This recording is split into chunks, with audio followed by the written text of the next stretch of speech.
What's going on, YouTube? Welcome to Members Only. Tonight, we're taking it back to Harlem. Now, we're going to talk about a member of the Preacher crew, and his name is Apples. Apple Porter, Rich Porter's uncle. Now, you might say, oh, why are we talking about this guy? He's nothing to respect. Why are we talking about him? He's a junkie. He's a crash dummy. He's a flunky. What if I told you at one point he was a respected stick-up kid? Yeah, we all have our time. It was a time that he was getting his licks. Now, before the Preacher crew, he had his own crew going on. And, they was running up in people's spots, taking money, taking work. He was doing his thing. And even Rich Porter looked up to him. Well, Rich Porter was a kid. And, we all look up to that old head until you get to that age and you find out who they really are. But yeah, he really was doing his thing. Apples was putting that work in. And Preacher took a liking to him. Preacher saw something in Apple. Now, one thing that we all get up is the difference between a stick-up kid and a thief. Now, if you ask me, a stick-up kid is just a glorifying thief. Like, you got people that's proud to be stick-up kids and saying they was taking shit. But the only difference between a stick-up kid and a thief is that a thief wait till a man turns his back and take what they want. A stick-up kid is just more upfront about it. A stick-up kid will backdoor anyone. They'll backdoor their homies. They'll use a female to stick you up. So a stick-up kid is the most grimiest person because it's all about the setup. You setting up a person that doesn't know what's coming. Now, one thing about a thief will climb through someone's window. They'll slither through someone's window. They'll wait till a person turn their back, just like I said, just to get what they want. They'll steal from their family. They'll steal from their friends. So a thief is a stick-up kid without a gun. That's basically what it is. But anyway, yeah, Apples, he was shaking and moving back in the day. He was sticking dudes up. He was hitting licks. And Preacher took a liking to him. Now, the one reason why Preacher wanted Apples to get down with him, of course, he knew Apples was a coward. But as long as Apples knew that he can get away with it, he was down with it. And always remember this, people. A coward would do anything if there wasn't consequences involved. That's the only thing that stops a coward is consequences. So you could get a coward to do anything as long as he doesn't have to face the music. Now, how could a coward become a criminal? Like, why would a coward put himself in that situation to be in the dangerous streets? Well, you got guys that put a battery in your back that just tell you that you're gonna get away with it. And then when you get locked up, you have a choice of telling to get yourself out of the situation. So as long as that coward have an escape route, then he's good. He's good with anything. And even though Apples did his time, and if he had that choice, he would have told to get some years knocked off his time. He would have told, but he didn't have anything to tell because Preacher already told everything. So he couldn't even get a deal or anything. He just had to face the music. Now, when Apples got down with the Preacher crew, of course, he benefited more off of Preacher than Preacher benefited off of him. Now, Preacher wanted 50% of anything that he got off the streets. And that was their agreement. And of course, Apples was very dishonest. There was like multiple occasions where Apples would go on stick-ups. He would hit licks and he would keep things away from Preacher. Like, he wouldn't tell Preacher about certain stick-ups. And of course, Preacher would find out. Now, you would ask yourself, it's like, all right, if you're a coward, why would you play with Preacher? Now, we all know Preacher's reputation, and I'm pretty damn sure Apples knew. But he's a coward. He tried to get away what he can get away with. And he would hit licks and he would stash some of the money for himself in a secret spot before taking it to Preacher. And that was a big no-no because no one steals from the Preacher crew. You have to be insane. But it got to a point where he started to get high and he wasn't a very successful stick-up kid. That was pretty much his downfall, getting high. It got to a point during drills, he would hesitate to running certain spots, to kicking doors. Like, his guys would look at him like, yo, like, are you scared? And he would pause during shootouts. He would leave his men during shootouts, making them do all the heavy lifting. So while his men exchanging fire, he would just go look for the stash. He would take the money so he can stash a little bit for himself and not turn in the full package. That was just the type of guy he was. He was for himself. He didn't care about anyone but himself. That's just the type of guy he was. And you get a lot of guys like that in the streets. Now, we do have to give Apples his credit, no matter how much we hate him, because Apple was the one that introduced Preacher to Malik.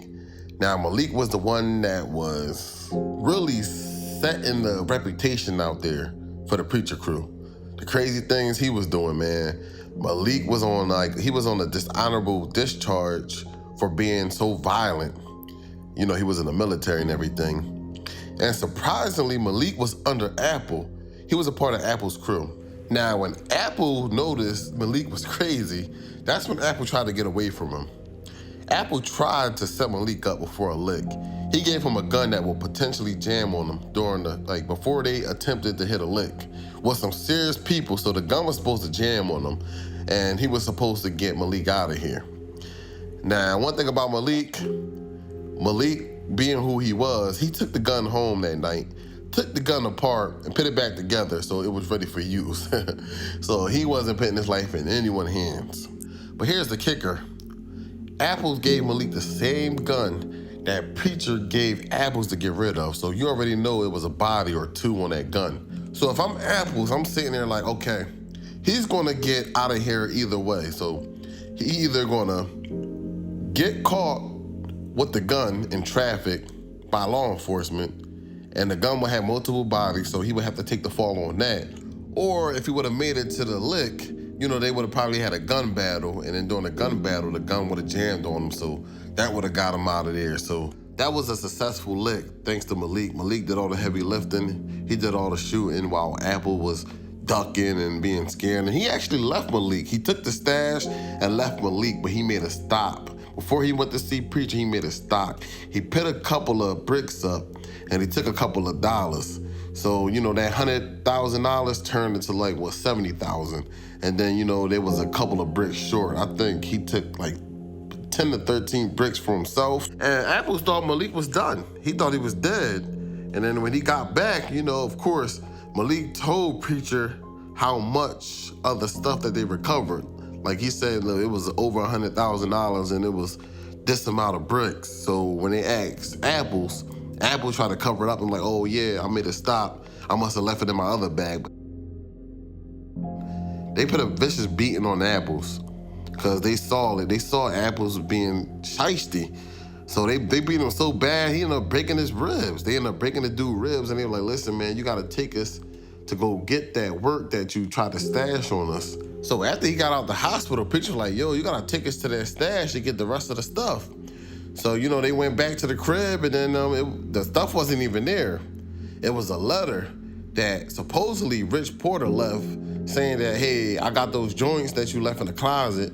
I'm gonna knock them joints off for you, don't even worry about it. Me and Alpo out in DC. So that was the letter.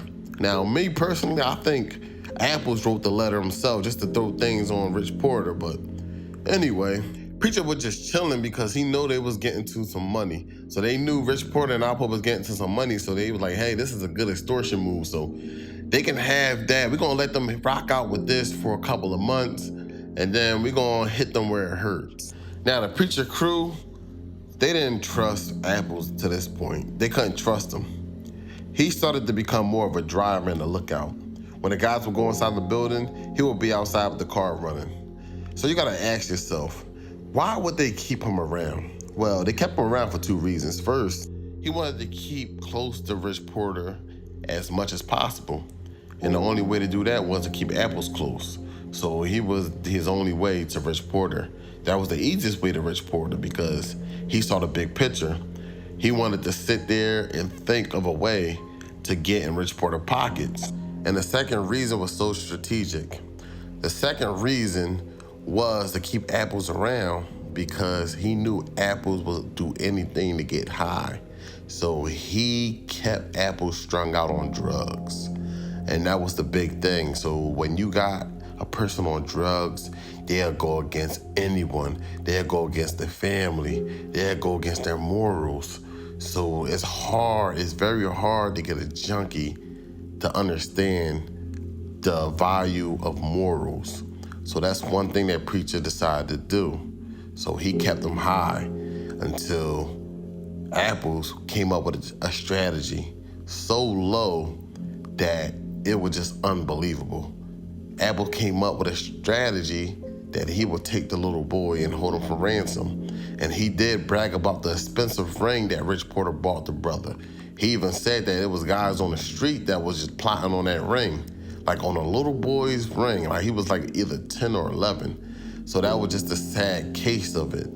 And you already know they made things happen. And Preacher definitely had a say-so on it. So a lot of people always say Preacher had nothing to do with it. It was the Preacher crew. They took votes on everything. So, and best believe they would have got rid of Apples. If they had a chance before the feds would have came in, they would have got rid of Apples.